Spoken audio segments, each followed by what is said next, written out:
السلام علیکم ورحمۃ اللہ وبرکاتہ ناظرین، آپ کا میزبان عبدالخالق حاضر ہے پروگرام پوچھے مفتی صاحب سے۔ اس کے اندر جیسا کہ آپ کو پتہ ہے کہ پروگرام ہم ہفتے میں 2 دن کرتے ہیں، منگل والے روز بھی اور جمعے والے روز بھی۔ تو منگل والے روز ہمارے ساتھ مفتی محمد صاحب ہوتے ہیں جامع رشید سے۔ تو اب ہم بڑھتے ہیں مفتی صاحب کی طرف۔ السلام علیکم مفتی صاحب۔ وعلیکم السلام ورحمۃ اللہ وبرکاتہ۔ کیسی طبیعت آپ کی؟ اللہ کا بہت کرم ہے جی، الحمدللہ الحمدللہ۔ جی مفتی صاحب، کچھ سوالات ہیں ہمارے پاس، جی تو اس میں پڑھتے ہیں آپ کو۔ ایک یہ ہے کہ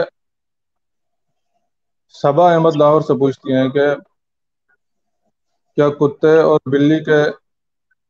ٹچ ہو جانے سے جسم اور کپڑے ناپاک ہو جاتے ہیں یا نہیں؟ حفاظت کی غرض سے کتا پالنا کیسا ہے؟ بسم اللہ الرحمن الرحیم، نحمدہ ونصلی علی رسولہ الکریم۔ پہلے سوال کا جواب تو یہ ہے کہ اگر کتے بلی کے جسم پر ظاہری طور پر کوئی نجاست لگی ہوئی نہ ہو تو اس کے جسم یا کپڑوں سے مس کرنے سے جسم اور کپڑا ناپاک نہیں ہوتا۔ دوسرے سوال کا جواب یہ ہے کہ شوقیہ کتا پالنا ناجائز ہے، اور جس گھر میں کتا ہوتا ہے اس میں رحمت کے فرشتے داخل نہیں ہوتے، لیکن اگر حفاظت کے لیے واقعتاً کتے کی ضرورت ہے اور حفاظت کے لیے رکھا جائے تو جائز ہے۔ جی آگے محمد کلیم صاحب کراچی سے پوچھتے ہیں کہ ایک حدیث ہے کہ جو اپنے گھر کے برتن مٹی کے رکھے فرشتے اس کی زیارت کریں، تو اس حدیث کے بارے میں کیا خیال ہے؟ دیکھیں، جو مٹی کے برتن ہیں وہ تو اچھی بات ہے، تواضع کی علامت ہے۔ زمین کی جنس سے جو چیز بھی بنی ہو اس کو استعمال کرنا بہتر ہے، صحت کے لیے بھی اطباء اس کو مفید قرار دیتے ہیں۔ لیکن جو حدیث بیان کی گئی ہے یہ حدیث مجھے کتب حدیث میں نہیں مل سکی، تو بظاہر یہ معلوم ہوتا ہے کہ یہ حدیث نہیں ہے، اور اگر ہے بھی تو کئی موضوع اور من گھڑت روایت ہوگی۔ صحیح کتب حدیث میں کہیں مجھے نظر نہیں آئی۔ ٹھیک ہے۔ ابو بکر ملک صاحب جنگ صدر سے پوچھتے ہیں کالا لباس پہننا کیسا ہے؟ کچھ لوگوں کا خیال ہے کہ یہ جہنمی لوگوں کا لباس ہے، اور کچھ لوگ اس نظریے سے نہیں پہنتے کہ خانہ کعبہ کے غلاف کا رنگ کالا ہے تو اس لیے ہم کالی شلوار نہیں پہنتے۔ اب رہنمائی فرمائیں، کیا ایسا کرنا ٹھیک ہے؟ دیکھیں، لباس کسی بھی رنگ کا پہنا جا سکتا ہے۔ مردوں کے لیے صرف ایک رنگ جو زعفران کے رنگ سے رنگا ہوا سرخ رنگ ہو وہ ناجائز ہے، مکروہ ہے، لیکن باقی کسی بھی رنگ کا لباس پہنا جا سکتا ہے، اس میں فی نفسی ہی کوئی قباحت نہیں ہے۔ البتہ اگر کسی مخصوص مہینے میں، مخصوص اوقات میں اگر وہ کسی ایسے لوگوں کا شعار ہو کہ جن کے عقائد اور نظریات ٹھیک نہ ہوں اور اس سے ان کا کوئی غلط عقیدہ وابستہ ہو تو ان سے مشابہت سے بچنے کے لیے اس سے بچنا چاہیے۔ دوسری بات جو انہوں نے پوچھی ہے کہ خانہ کعبہ کا جو غلاف ہے وہ بھی سیاہ رنگ کا ہے، تو اس لیے لباس اس رنگ کا پہننا کہیں بے ادبی کے زمرے میں نہ آتا ہو، تو ایسی کوئی بات نہیں ہے۔ اس لیے کہ خانہ کعبہ، مسجد حرام اگر آپ غور کریں گے تو اس میں جو نقش و نگار ہیں اس میں بہت سارے رنگ ہیں، تو پھر آپ کے لیے تو سارے رنگ ناجائز ہو جائیں گے۔ وہاں جو مطاف ہے اس میں بالکل پیر سفید سنگ مرمر ہے، تو پھر سفید کپڑے بھی ناجائز ہو جائیں گے۔ بیت اللہ کے غلاف پر تو کوئی پاؤں نہیں رکھتا، اور جو مطاف ہے اس میں تو پاؤں رکھتے ہیں، نماز پڑھتے ہیں، طواف کرتے ہیں، اتنا ہجوم ہوتا ہے، تو یہ کوئی بات نہیں ہے۔ یہ ایسے ہی ایک لا علمی کی بنا پر لوگ کہہ دیتے ہیں کہ خانہ کعبہ کا غلاف چونکہ سیاہ رنگ کا ہے لہذا سیاہ رنگ کا لباس نہیں پہننا چاہیے۔ اسلام میں اس طرح کی کوئی بات نہیں۔ جی نینا ملک کے سے پوچھتی ہیں کہ مفتی صاحب کیا بدن کے بال ذکر کرتے ہیں؟ اسے ہٹانا ریزر وغیرہ سے یا کسی دوسری چیز سے کیسا ہے؟ دیکھیں وَإِن مِّن شَيْءٍ إِلَّا يُسَبِّحُ بِحَمْدِهِ، یہ قرآن کریم کی آیت ہے، اور اس میں یہ ہے کہ ہر چیز اللہ کی تسبیح بیان کرتی ہے، لیکن اس کا یہ مطلب نہیں کہ اس کو ریزر سے ہٹانا جو ہے وہ یہ ناجائز ہو جائے، اس لیے کہ جو غیر ضروری بال ہیں وہ تو ویسے ہی صاف کرنا لازم ہے، اگر کوئی نہیں صاف کرے گا 40 دن یا اس سے زیادہ مدت گزر جائے گی تو وہ گناہگار ہوگا۔ باقی جو بدن کے عام بال ہیں ان کو صاف کرنے کی بھی فقہا نے اجازت دی ہے، اور اس میں کوئی حرج کی بات نہیں ہے۔ آپ صاف کریں گے تو وہ بالکل یا جسم سے ختم تو نہیں ہو جائیں گے، ان کا کچھ حصہ تو بہرحال باقی رہتا ہے، جڑیں بھی باقی رہتی ہیں، تو اگر وہ ذکر کرتے ہیں تو کرتے رہیں گے، وہ تو موقوف نہیں ہوگا۔ جی، یہ ابو حمزہ پشاور سے پوچھتے ہیں کہ زکوٰۃ قیمت خرید پر ہوگی یا قیمت فروخت پر؟ زکوٰۃ قیمت فروخت پر ہوتی ہے، جو اس وقت اس چیز کی مارکیٹ ویلیو ہے اس کا اعتبار ہوتا ہے۔ اگر آپ بازار میں لے کر جائیں اس کو بیچنے کے لیے تو جو قیمت اس کی لگے گی مارکیٹ میں، جس ریٹ پر وہ بک رہی ہے اس ریٹ کا اعتبار۔ جی، جی سلمان ڈسٹرکٹ جھنگ سے پوچھتے ہیں کہ باجماعت نماز میں ایک صف سے کوئی بندہ دوسری یا تیسری رکعت میں صف سے چلا گیا کسی عذر کی وجہ سے، تو پیچھے سے ایک بندہ دوران نماز چلتے ہوئے آگے اسی جگہ پر ٹھہر گیا،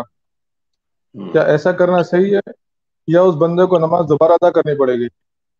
جی نہیں، یہی طریقہ ہے، اگر سامنے کی صف سے کوئی آدمی چلا جائے کسی عذر سے، جگہ خالی رہ جائے تو اسے خالی رکھنا ٹھیک نہیں ہے۔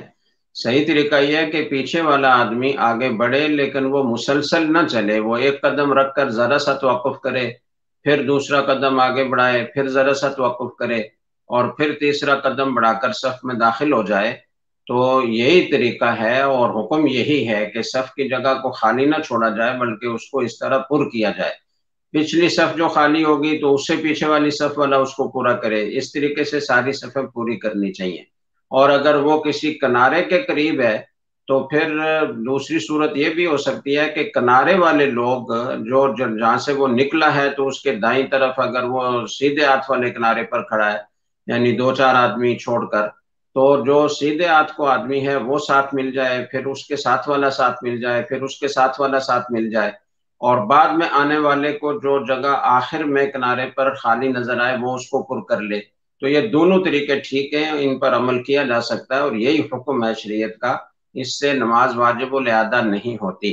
مسلسل چلنے سے بچے بس۔ جی، یہ عائشہ بورے والا پوچھتی ہیں کہ میں لاہور میں کزن کے پاس رہ کر پڑھائی کر رہی تھی، وہاں رواج ہے کہ ربیع الاول کے مہینے میں لوگ کھیر پکا کر مٹی کی چھوٹی چھوٹی پیالوں میں ڈالتے ہیں، پھر مختلف عورتیں کوئی نہ کوئی منت باندھ کر وہ اپنے گھر لے جاتی ہیں، جب منت پوری ہو جائے تو اس ایک کے بدلے شاید 2 یا زیادہ بھرنی ہوتی ہیں۔ میں نے بھی 2 پیالیاں اٹھائی تھی کافی عرصہ پہلے، اب میں اپنے گھر آ گئی ہوں، ادھر ایسا کوئی رواج نہیں ہے، میں نے پوچھنا تھا کہ سیم ویسے ہی منت پوری کرنی ہوگی یا کھیر پکا کر ویسے بھی لوگوں کے گھر بھجوا سکتے ہیں، کیونکہ میں ادھر کسی بدعت کی بنیاد نہیں ڈالنا چاہتی جیسا کہ جس کا گناہ مجھے ملتا رہے۔ دیکھیں یہ جو طریقہ ہے یہ ٹھیک نہیں ہے، مٹی کے برتنوں میں یا کسی بھی چیز کے برتنوں میں جو ہے نا وہ کھیر ڈالی جائے، اور وہ کوئی ایک برتن اٹھائے تو اسے اس کے بدلے میں 2 برتن خیرات کرنے ہوں گے۔ اگر وہ کوئی منت مانتی ہیں، جیسے کہ میرا فلاں کام ہو جائے تو میں 2 پیالے کھیر کے صدقہ کروں گی، تو یہ منت تو ہو جائے گی، لیکن یہ طریقہ کہ ایک پیالہ اٹھائے تو 2 کرنے ہوں گے، 2 اٹھائے تو 4 کرنے ہوں گے، یہ بے بنیاد بات ہے اور اس کی کوئی حقیقت نہیں ہے۔ البتہ اگر یہ اٹھانے کے بعد وہ زبان سے بھی نظر کے الفاظ کہہ دیتے ہیں کہ مجھے فلاں کام اگر میرا ہو گیا تو مجھ پر لازم ہوگا کہ میں 2 پیالے کھیر کے صدقہ کروں، تو اس سے منت منعقد ہو جائے گی، لیکن اس کو پورا کرنے کے لیے 2 پیالے کھیر کے پکا کر اسی انداز سے آگے تقسیم کرنا یہ کوئی ضروری نہیں ہے، کھیر پکانا ہی ضروری نہیں ہے، بلکہ اتنی رقم اندازہ کر کے وہ مساکین پر صدقہ کر دی جائے تو نظر پوری ہو جائے گی۔ اور نقدی ہی کی صورت میں نظر کو پورا کرنا زیادہ بہتر ہوتا ہے، تاکہ مسکین اپنی اہم سے اہم ضرورت میں اس نقدی کو استعمال کر سکے۔ بعض اوقات اسے شدید ضرورت ہوتی ہے اپنے بچے کے علاج کے لیے اور کسی ضرورت کے لیے، اور ہم ہر صورت میں کھیر اور چاول پکا کر تقسیم کرتے ہیں جو اس کے کام کے نہیں ہوتے۔ تو نقدی کی شکل میں اس نظر کو پورا کرنا چاہیے، بشرطے کہ نظر اپنی زبان سے مانی ہو۔ اگر نظر نہ مانی ہو، محض ایک رواج ہو کہ کوئی بھی برتن اٹھائے گا تو وہ معروف ہو ان کے ہاں کہ اس کو 2 پیالے پھر صدقہ کرنے ہوں گے، تو اس سے نظر منعقد نہیں ہوتی، کچھ کرنا ضروری نہیں۔ جی سر۔ محمد اکرام اللہ راولپنڈی سے پوچھتے ہیں، ایک حدیث بھیجی انہوں نے کہ رسول اللہ صلی اللہ علیہ وسلم نے فرمایا، اگر لوگ تنہا سفر کرنے کے متعلق وہ نقصانات جان لیں جو میں جانتا ہوں تو وہ رات کو کبھی تنہا سفر نہ کریں۔ بخاری کا حوالہ دیا انہوں نے۔ جی اس بالکل، حدیث پر روشنی ڈالیں۔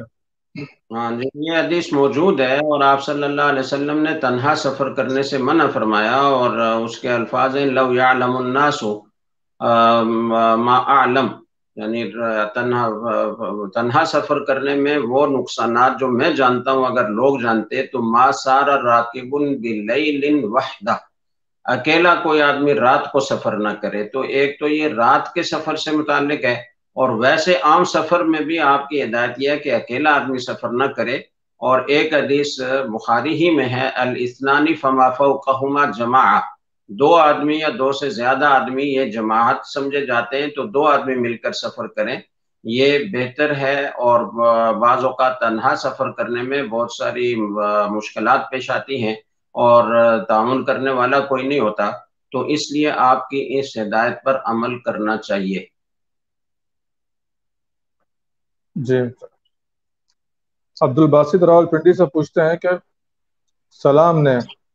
یہ ایک فرضی نام بنایا انہوں نے، سلام نے اپنی بیوی کو غصے میں بولا کہ اگر تم اپنی بیٹی کے گھر گئی تو میری طرف سے فارغ ہو۔ یہ بات کہنے کے تقریباً 1 سال بعد سلام فوت ہو گیا، جبکہ سلام کی دھمکی کے باوجود اس کی بیوی بیٹے کے گھر جاتی رہی۔ اب سوال یہ ہے کہ کیا بیٹی کے گھر جانے سے طلاق واقع ہو گئی، اور اگر ہو گئی ہے تو تقریباً 1 سال گزر چکا اس بات کو، تو عدت بھی پوری ہو چکی، تو کیا بیوی سلام کی میت پہ آ سکتی ہے، جبکہ سلام اور اس کی بیوی آپس میں کزن بھی ہیں؟ دیکھیں، یہ جو الفاظ ہیں کہ اگر تو اپنی بیٹی کے گھر گئی تو میری طرف سے فارغ ہے، ہمارے عرف میں عام طور پر اس سے طلاق دینا ہی مراد ہوتا ہے۔ اگر اس مفہوم کے خلاف کوئی قرائن موجود ہوں تو پھر ان کو دیکھا جائے گا، ورنہ یہ طلاقی کے الفاظ سمجھے جائیں گے اور ایک طلاق واقع ہو جائے گی اور عدت پوری ہو گئی تو اب نکاح کا رشتہ ختم ہو گیا۔ اب جب نکاح کا رشتہ ختم ہو گیا تو پھر بیوی کو شوہر کی میت میں نہیں جانا چاہیے، اور اگر اپنی قریبی رشتہ داری ہے میاں بیوی کے علاوہ، جیسے انہوں نے بتایا کہ وہ کزن بھی ہیں، تو وہاں اہل میت عدت پوری ہو چکی ہے تو میت کے گھر جانے میں حرج نہیں ہے، لیکن یہ ذہن میں رہے کہ میاں بیوی کا رشتہ ختم ہو چکا ہے، اس لیے اب بیوی کو شوہر کو دیکھنا، ہاتھ لگانا جائز نہیں۔ جی۔ محمد ہارون اسلم جوہر آباد ضلع خوشاب سے پوچھتے ہیں، موجودہ سیلابی صورتحال میں گھروں، محلوں، گلیوں میں آنے والے پانی کا کیا حکم ہے؟ جی، یہ پچھلے جمعے کو پچھلے منگل کو تفصیل سے بیان کیا تھا۔ بات یہ ہے کہ جب جس طرح سیلابی شکل میں پانی آیا ہے تو یہ بارش کا پانی بہت زیادہ تھا اور وہ جاری تھا اور ایک طرح سے نالے کی شکل میں بہہ رہا تھا، تو ایسا جاری پانی اگر اس کے ساتھ ناپاک پانی شامل ہو بھی جائے تو جب تک پانی کے رنگ میں اور اس کے ذائقے میں، اس کی بو میں تبدیلی نہ آئے، ایسی تبدیلی جو نجاست کی وجہ سے ہے، ویسے تو وہ مٹی سے گزر کر آتا ہے تو ظاہر ہے کہ گدلا ہوتا ہے، لیکن نجاست کا رنگ اس میں نہ ہو، نجاست کی بو اس میں نہ ہو، نجاست کا ذائقہ اس میں نہ ہو، تو وہ جاری پانی پاک ہوتا ہے، لہٰذا اس کے گھروں میں داخل ہونے سے چیزیں ناپاک نہیں ہوں گی۔ اور پھر جب بارش رکتی ہے اور پانی کھڑا ہو جاتا ہے تو چونکہ یہ وہی پانی ہے جو جاری تھا اب کھڑا ہو گیا تو وہ بھی پاک ہی ہوگا۔ البتہ اس کھڑے پانی میں پھر دو صورتیں ہیں، ایک تو یہ ہے کہ بہت بڑا کوئی میدان ہے اور اس میں پانی رکا ہوا ہے اور وہ کثیر پانی ہے، 225 اسکوائر فٹ، یہ کثیر مقدار کے لیے یہ مقدار ہے کہ اس میں پانی اگر ہوگا تو یہ کثیر پانی شمار ہوگا، اور یہ پانی جاری پانی کے حکم میں ہے۔ اس میں اگر کوئی نجاست پڑ بھی جائے تو جب تک اس کا رنگ، اس کا ذائقہ، اس کی بو نجاست کی وجہ سے تبدیل نہ ہو تو وہ بھی پاک ہی شمار ہوگا۔ اگر کم مقدار میں پانی ہے اور اس میں پھر کہیں سے آ کر گٹر کا پانی شامل ہو رہا ہے تو وہ ناپاک ہوگا، اور جس جگہ لگے گا وہ بھی ناپاک ہو جائے گی۔ نائلہ پشاور سے پوچھتی ہیں، میرے ایک بیٹے کا نام ذوالکفل ہے اور دوسرے کا نام ابراہیم ہے، کیا یہ نام رکھنا درست ہے؟ جی، ذوالکفل تو بہت اچھا نام ہے، اور ابراہیم بھی رکھنا جائز ہے، مشہور ہے تاریخ کی کتابوں میں کہ یہ یوسف علیہ السلام کے بڑے بیٹے کا نام تھا، اور یہ عبرانی یا سریانی زبان کا لفظ ہے، معنی تو مجھے نہیں آتا اس کا، لیکن ظاہر ہے کہ ان کے بیٹے کا نام تھا تو عبرانی اور سریانی زبان میں اس کا معنی اچھا ہی ہوگا، تو رکھا جا سکتا ہے۔ محمد سجاد راولپنڈی سے پوچھتے ہیں کہ خانہ کعبہ پر کالے رنگ کی چادر کیوں چڑھائی جاتی ہے؟ اگر خانہ کعبہ پہ چادر چڑھانا جائز ہے تو قبروں پہ چڑھانا کیوں جائز ہے؟ جی، بہت اچھا سوال ہے۔ خانہ کعبہ پر سیاہ رنگ کا غلاف چڑھایا جاتا ہے، یہ سیاہ رنگ کا ہونا کوئی شرعی حکم نہیں ہے، اور نہ ہمیشہ سے سیاہ رنگ کا غلاف چڑھایا جا رہا ہے، بلکہ مختلف رنگوں کے غلاف خانہ کعبہ پر مختلف ادوار میں چڑھائے جاتے رہے ہیں، اور وہ 7 رنگ تاریخ کی کتابوں میں ملتے ہیں، اس میں سفید رنگ بھی ہے، سبز بھی ہے، زرد بھی ہے، سنہری بھی ہے، خاکی بھی ہے، اور سیاہ بھی ہے۔ تو مختلف ادوار میں مختلف، حضرت ابوبکر صدیق اور حضرت فاروق اعظم رضی اللہ تعالیٰ عنہما کے دور میں سفید رنگ کا غلاف چڑھایا جاتا تھا، پھر اس کو تبدیل کرنے کی مدت بھی مختلف رہی ہے، کسی دور میں سال میں 3 مرتبہ تبدیل کیا جاتا تھا، حضرت فاروق اعظم رضی اللہ تعالیٰ عنہ کے دور میں سال میں 2 دفعہ تبدیل کیا جاتا تھا، اب ایک دفعہ تبدیل کیا جاتا ہے، اور عرصہ دراز سے یہ سیاہ رنگ ہی کا غلاف خانہ کعبہ پر چڑھایا جاتا ہے۔ اور یہ بھی تاریخ میں لکھا ہوا ہے کہ حضرت ابراہیم علیہ السلام نے جب خانہ کعبہ تعمیر کیا تھا تو آپ نے بھی غلاف چڑھایا تھا، اور پھر جب آپ نے مکہ کو فتح کیا تو اس وقت بھی قریش نے خانہ کعبہ پر غلاف چڑھا رکھا تھا، رسول اکرم صلی اللہ علیہ وسلم نے اسے اتارنے کا حکم نہیں دیا، البتہ جب اس کو تبدیل کرنے کا وقت آیا تو آپ نے تبدیل کروایا، اور روایات میں آتا ہے کہ اس وقت آپ نے ایک یمنی کپڑا جس میں سفید رنگ کا اور سرخ رنگ کا کپڑا، ان دونوں کو ملا کر آپ نے غلاف بنوایا اور وہ چڑھایا۔ تو چونکہ اس بیت اللہ کی ایک عظمت اور اس کے جلالت شان کی وجہ سے اس کو یہ غلاف پہنایا جا رہا ہے اور شروع سے پہنایا جا رہا ہے، اور اللہ تعالیٰ نے اس سے منع نہیں کیا، اور رسول اکرم صلی اللہ علیہ وسلم نے منع نہیں کیا بلکہ خود آپ نے اس پر عمل کیا، تو شریعت اور دین اسی کا نام ہے کہ جو اللہ کا حکم ہو اور رسول اکرم صلی اللہ علیہ وسلم کی سنت سے ثابت ہو وہ دین ہے۔ آپ صلی اللہ علیہ وسلم نے کسی قبر پر کوئی غلاف نہیں چڑھایا، آپ کی زندگی میں صحابہ کرام کا انتقال ہوا، آپ نے خود اپنے ہاتھوں سے ان کو دفن کیا، ان کی قبر بنوائی، لیکن آپ نے کبھی کسی قبر پر غلاف نہیں چڑھایا۔ تو ہماری اپنی چاہت کا نام دین نہیں ہے، دین اللہ تعالیٰ اور اللہ کے رسول صلی اللہ علیہ وسلم کے حکم پر عمل کرنے کا نام ہے، اس لیے خانہ کعبہ پر غلاف چڑھانا ٹھیک ہے اور قبر پر غلاف چڑھانا ٹھیک نہیں ہے۔ جی مفتی صاحب، یہ عبدالصمد صاحب انڈیا سے پوچھتے ہیں کہ اگر گھر کا فرش ماربل یا ٹائل کا ہو تو اس پر پونچا لگا کر ناپاکی خشک کر دی جائے تو پاک ہو جائے گا؟ جی، جب وہ خشک ہو جائے گا تو پاک ہو جائے گا، زمین خشک ہونے سے پاک ہو جاتی ہے، تو آپ نے نجاست بھی وہاں سے ہٹا دی، پوچھا لگا دیا، تو اب وہ خشک ہوگا تو پاک ہو جائے گا، اور اگر جلدی پاک کرنا چاہتے ہیں تو 3 دفعہ پوچھا اس طریقے سے لگائیں کہ پانی کے یعنی اتنا پانی پوچھے میں ہو کہ اگر وہ پوچھے کے بغیر اس میں ڈالا جاتا تو فرش پر گر کر وہ بہنے کی پوزیشن میں ہو جاتا، تو 3 دفعہ ایسا پوچھا لگائیں گے تو خشک ہوئے بغیر بھی پاک ہو جائے گا۔ یہ محمد شہزاد صاحب پوچھتے ہیں کہ ایل ای ڈی کا کاروبار کرنا کیسا ہے؟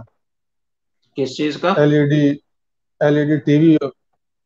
ہاں تو یہ تو مختلف استعمالات ہیں اس کے، کوئی زائد استعمال کرتا ہے، کوئی ناجائز استعمال کرتا ہے۔ تو اگر کسی خریدار کے بارے میں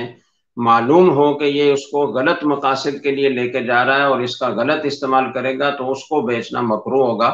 اور کسی کے بارے میں پتہ ہے کہ وہ اس کا صحیح استعمال کرے گا تو اس کو بیچنا بالکل بلا تکلف ٹھیک ہوگا۔ کسی کے بارے میں معلوم نہیں ہے کہ وہ کیسے استعمال کرے گا تو بھی بیچنا جائز ہے، اس لیے کہ آگے وہ غلط استعمال کرے گا تو یہ اس کا اپنا فعل ہوگا، اس کا گناہ اس کو نہیں ہوگا۔ جی عامر قریشی صاحب پوچھتے ہیں اگر ہم نے کسی شخص کی غیر موجودگی میں اس پر الزام لگایا اور اس کو الزام کا پتہ بھی نہیں چلا تو کیا اب توبہ کرنے سے معاف ہو جائے گا یا اس شخص سے معافی مانگنی پڑے گی؟ مفتی صاحب ضرور دیکھیے، بتائیں۔ عباد میں کوتاہی ہے، اصل ضابطہ تو یہ ہے کہ آپ اللہ تعالیٰ سے بھی معافی مانگیں، اور جس کی حق تلفی آپ نے کی ہے اس پر بہتان لگا کر تو اس سے بھی معافی مانگیں، اور جن لوگوں کے سامنے آپ نے اس پر الزام تراشی کی ہے ان کو بھی آگاہ کریں کہ یہ میں نے الزام تراشی کی ہے، میں اس سے توبہ کرتا ہوں، تب جا کر توبہ مکمل ہوگی۔ لیکن اگر اس شخص کو پتہ نہیں چلا اور یہ اندیشہ ہے کہ اگر میں اس کو بتاؤں گا تو اس سے تعلقات میں کشیدگی پیدا ہوگی، اس کے دل میں نفرت پیدا ہوگی، تو ایسی صورت میں اگر نہ بتایا جائے اور اس کے حق میں دعا کی جائے، اس کے لیے کچھ اصال ثواب کر لیا جائے، اس کی طرف سے کچھ صدقہ کر لیا جائے تو بھی انشاءاللہ معافی مل جائے گی۔ جی محمد فیضان عثمان پوچھتے ہیں اسلام آباد سے میرے 2 پلاٹس ہیں ایک سوسائٹی میں، اور یہ اس نیت سے خریدے ہیں کہ ان کو سیل کر کے اپنی رہائش کے لیے گھر خریدوں گا یا بناؤں گا، اور سوسائٹی میں مستقبل میں کسی اور سوسائٹی میں۔ سوال بس اتنا ہی ہے، میرے خیال یہ پوچھنا چاہ رہے ہیں کہ اس پہ زکوٰۃ ہوگی یا نہیں۔ جی، جو چیز بھی بیچنے کی نیت سے خریدی جائے وہ مال تجارت کہلاتی ہے، اور مال تجارت پر زکوٰۃ لازم ہوتی ہے، اس کی جو موجودہ ویلیو ہے وہ لگوا کر آپ کو ان پلاٹوں کی زکوٰۃ ادا کرنا ہوگی۔ جی عبدل پوچھتے ہیں یہ دجال سے حفاظت کے لیے روزانہ سورہ کہف کی پہلی 10 اور آخری 10 آیات پڑھنا کیسے ثابت ہے؟ جی بالکل ثابت ہے، حدیث صحیحہ سے ثابت ہے، اور اس کے ساتھ یہ بھی ہے کہ جمعے کے دن جو پوری سورہ کہف پڑھے گا وہ فتنہ دجال سے محفوظ رہے گا، تو جمعے کے دن پوری سورہ کہف پڑھنے کا اہتمام کرنا چاہیے۔ جی ہارون صاحب کراچی سے پوچھتے ہیں کہ میں 4تھے درجے میں ہوں اور میری گورنمنٹ جاب لگی ہوئی ہے، کیا میں مدرسہ چھوڑ سکتا ہوں؟ دیکھیں یہ اس پر ہے کہ آپ کے گھر کے حالات کیسے ہیں، اگر آپ کو کوئی دقت کوئی پریشانی نہیں ہے تو آپ نے پڑھائی شروع کر رکھی ہے اور ماشاءاللہ 4تھے درجے تک آپ پہنچ گئے ہیں اور 4 درجے آپ کے باقی ہیں، تو آپ کو اپنی تعلیم مکمل کرنی چاہیے۔ جب آپ کو 4تھا درجہ پڑھ کر جاب مل گئی ہے تو پورے عالم بنیں گے تو آپ کو اس سے بہتر جاب مل جائے گی، اس لیے آپ جاب کے چکر میں نہ پڑیں، اپنی تعلیم مکمل کریں۔ اور اگر خدا نخواستہ کوئی حالات اس طرح کے ہیں کہ آپ پڑھائی جاری نہیں رکھ سکتے تو پھر بہتر یہ ہے کہ اپنے اساتذہ میں سے جو سمجھدار ہیں ان سے مشورہ کر کے آپ فیصلہ کریں۔ جی مفتی صاحب یہ ایک سوال اور ہے، ریاض الدین سبی بلوچستان سے پوچھتے ہیں کہ ایک عورت فوت ہوئی جس کے 2 بیٹے ایک بیٹی ہے، دوسرے شوہر سے ایک بیٹا ہے، ان میں وراثت کیسے تقسیم ہوگی؟ جی یہ میراث کا مسئلہ ہے، اس کے لیے اصول یہ ہے کہ آپ میراث کا کوئی مسئلہ پوچھنا چاہتے ہیں تو وہ آپ ورثہ کی پوری تفصیل، صرف بیٹے بیٹیاں نہیں بلکہ جتنے قریبی رشتہ دار ہیں، والدین ہیں، شوہر ہے، بیوی ہے، اور اپنے بہن بھائی ہیں، بھتیجے بھتیجیاں ہیں، ان سب کی تفصیل لکھ کر اور جائیداد کی تفصیل لکھ کر کسی دارالفتہ سے آپ مسئلہ معلوم کریں۔ یہ چونکہ حساب کا معاملہ ہوتا ہے تو زبانی اس میں غلطی بھی ہو سکتی ہے، اور دوسرا عام طور پر لوگ پوری بات بتاتے نہیں ہیں، ورثہ پورے لکھتے نہیں ہیں، اور جو انہوں نے سوال میں ذکر کیے ہوتے ہیں انہی کا مسئلہ بتا کر مفتی صاحب فارغ ہو جاتے ہیں، حالانکہ وہ غلط ہوتا ہے، اس لیے کہ کچھ اور ورثہ ہوتے ہیں جو انہوں نے ظاہر نہیں کیے ہوتے۔ اس لیے ان سے کہیں کہ پوری تفصیل لکھ کر تو کسی دارالفتہ سے تحریری جواب لیں۔ اس کا دوسرا فائدہ یہ ہوگا کہ آپ کے جتنے بھی عزیز و اقارب ہیں وہ سارے مطمئن ہوں گے کہ ہمیں شریعت کے مطابق لکھا ہوا جواب ملا ہے۔ جی مفتی صاحب، یہ ایک لائیو سوال ہے۔ محمد الیاس پوچھتے ہیں کہ جمعے کے خطبے کے دوران اگر آپ صلی اللہ علیہ وسلم کا نام آئے تو درود شریف پڑھ سکتے ہیں؟ دیکھیں، جو مقتدی ہیں ان کو نہیں پڑھنا چاہیے، دل میں پڑھ لیں، زبان سے نہ پڑھیں، اس لیے کہ خطبے کے دوران کسی طرح کی بھی بات چیت کی، کلام کی اجازت نہیں ہے۔ جی مفتی صاحب، آج کے لیے بس اتنے ہی سوالات تھے، بہت اور درس شکریہ جی، قرآن کے لیے وقت دینے کا بہت بہت شکریہ مفتی صاحب۔ جزاکم اللہ، اکرمکم اللہ جی، اللہ قبول انشاءاللہ فرمائے، اگلے نشست سے ملاقات ہوگی انشاءاللہ۔ انشاءاللہ۔ السلام علیکم۔ جی، ہمارے ساتھ آج مفتی محمد صاحب، جو ماشاءاللہ بڑے آسان انداز میں سوالات کے جواب دے رہے تھے آپ حضرات کے۔ تو انشاءاللہ یہی پروگرام ہمارے ہفتے میں 2 دن ہوتے ہیں، منگل کے روز اور جمعے کے دن۔ منگل والے دن مفتی محمد صاحب ہوتے ہیں ہمارے ساتھ، اور جمعے والے دن منان صاحب ہوتے ہیں دارالعلوم کراچی سے۔ تو ختم کرنے سے پہلے درخواست کرتے ہیں کہ درس قرآن.com کے پیجز وغیرہ کو آپ لائک کریں، اور خصوصاً فیس بک کے پیج کو لائک کرنے کے بعد آپ فالوونگ سیٹنگ میں اس کو فیوریٹ پہ سیٹ کر دیں، اور ویڈیو سیٹنگ میں ہائی لائٹ پہ کر دیں۔ اس کے بغیر آپ کو درس قرآن کی چیزیں سامنے نہیں آئیں گی، تو ان ہدایت کا ضرور خیال کیجیے گا۔ السلام علیکم ورحمۃ اللہ وبرکاتہ۔